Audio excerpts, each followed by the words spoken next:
ॐ नमो भगवते वासुदेवाय।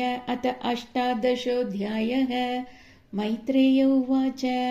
तदेव माकर्ण्यज्जलेशभाषितं महामनास्तद्विगणय्य दुर्मदः हरेर्विदित्वा गतिमङ्गनारदाद् रसातलं निर्विविशेत्वरान्वितः ददर्श तत्र अभिजिदं धराधरं प्रोन्नीयमानावनिमग्रधं श्रया मुष्णन्तमक्ष्णा स्वरुचोरुणश्रिया जहास चाहो वनगोचरो मृगः आहैनमेह्यज्ञमहीं विमुञ्जनो रसौकसां विश्वसृजेयमर्पिता न स्वस्ति यास्यस्य न याममेक्षतः सुरादमासादितसूकराकृते त्वं नः सपत्नैरभवाय किं वृथो यो मायया हन्त्यसुरान् परोक्षचेत्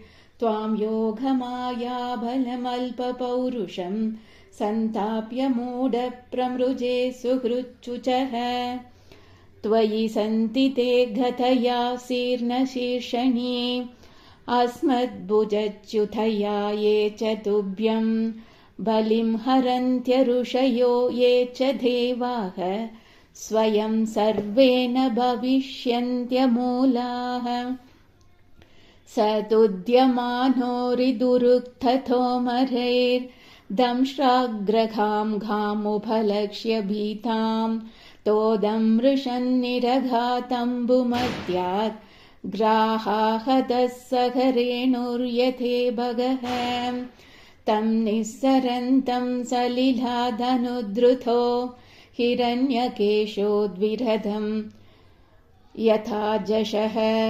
करालदंष्ट्रोशनिनिश्वनोऽब्रवीत् गदह्रियां किं त्वसतां विगर्हितं सघामुदस्तात् सलिलस्य गोचरे विन्यस्य तस्यामददात् स्वसत्त्वम् अभिष्टिदो विश्वसृजा प्रसूनैः आपूर्यमानो विबुधैः पश्यतो अरेः परानुशक्तं तपनीयोपकल्पं महागदं काञ्चनचित्रधंशं मर्माण्यभीक्ष्णं प्रतुधन्दं दुरुक्तैः प्रचण्डमन्युप्रहसन्तं बभाषे।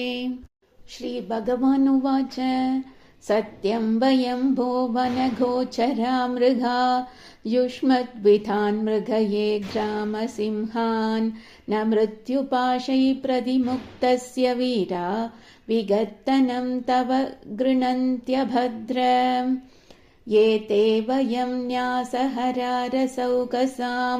गदह्रियो गतया द्रावितास्ते तिष्ठामहेताभिकदञ्जिता च स्तेयं क्वयामो बलिनोत्पाद्य वैरं त्वं भद्रतानां किल यूथपादिपो गडस्वनो स्वस्तय आश्वनूहः सन्ताप्य चास्मान् प्रमृजाश्रुस्वघानां यस्वां प्रतिज्ञां नातिपिबर्त्य सभ्यः। मैत्रेय उवाच। शोधिषिप्तो भगवता प्रलब्धश्च रुषाभृशम् आजहारोल्भनं क्रोधं क्रीड्यमानो अहिराडिव सृजन्नमर्षितश्वासाद् मन्युः प्रचलितेन्द्रियः आसाद्यत्तरसा दैत्यो गतयाभि अहनद्हरिम् भगवान् तु गतावेगं विसृष्टं रिपुणो रसि अवञ्जयत्तिरश्चिनो योगारूढ इवान्तकं पुनर्गदां स्वामाधाय भ्रामयन्तम् अभीक्ष्णसः अव्यधावत् हरिक्रुद्धः संरम्भादष्टधच्छदं ततश्च गदयारादिं दक्षिणस्यां ब्रुवि प्रभुः आजज्ञे स तु तां सौम्य गतया कोविदोहनत् एवं गदाभ्यां गुर्वीभ्यां हर्यक्षो हरिरेव च जिगीषया सुसंरब्धौ अन्योन्यम् अभिजग्नतुः तयोः स्पृदोष्दिग्मगधाहताङ्गयोः शदाश्रवग्राणविवृद्धमन्यवोः विचित्रमार्गाञ्चरतोर्जिगीषया व्यपादिलायाम् इव सुष्मिनोर्मृदः दैत्यस्य यज्ञावयवस्य माया गृहीतवाराहतनोर्महात्मनः कौरव्यमह्याम् द्विषतोर्विमर्दनम् दिदृक्षुराघात् ऋषिभिर्वृतस्वराट् आसन्नसौण्डीरमपेदसाध्वसम् कृतप्रतीकारमहार्य विक्रमम् विलक्ष्य दैत्यम् भगवान् सहस्रणिर्जगादनारायणम् आदिसूकरम् ब्रह्मोवाच एष ते देवदेवानाम् अङ्घ्रिमूलम् उपेयुषाम् विप्राणाम् सौरभेयीनाम् भूतानामप्यनागसाम् आगस्कृत् भयकृत् दुष्कृत् अस्मद्राधवरोऽसुरः अन्वेषन्नप्रतिरतो लोकानटति कण्टकः मैनम् मायाविनम् दृप्तम् निरङ्कुशम् असत्तमम् आक्रीडभालवद्देव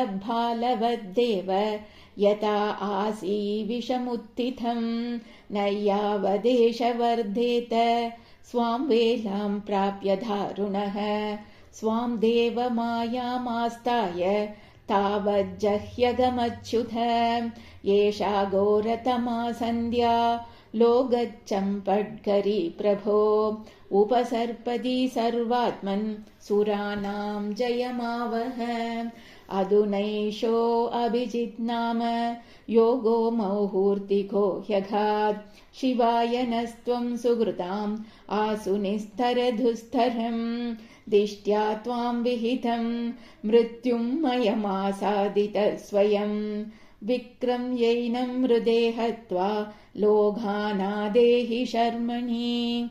श्रीहरये नमः। श्रीहरये नमः। श्रीहरये नमः।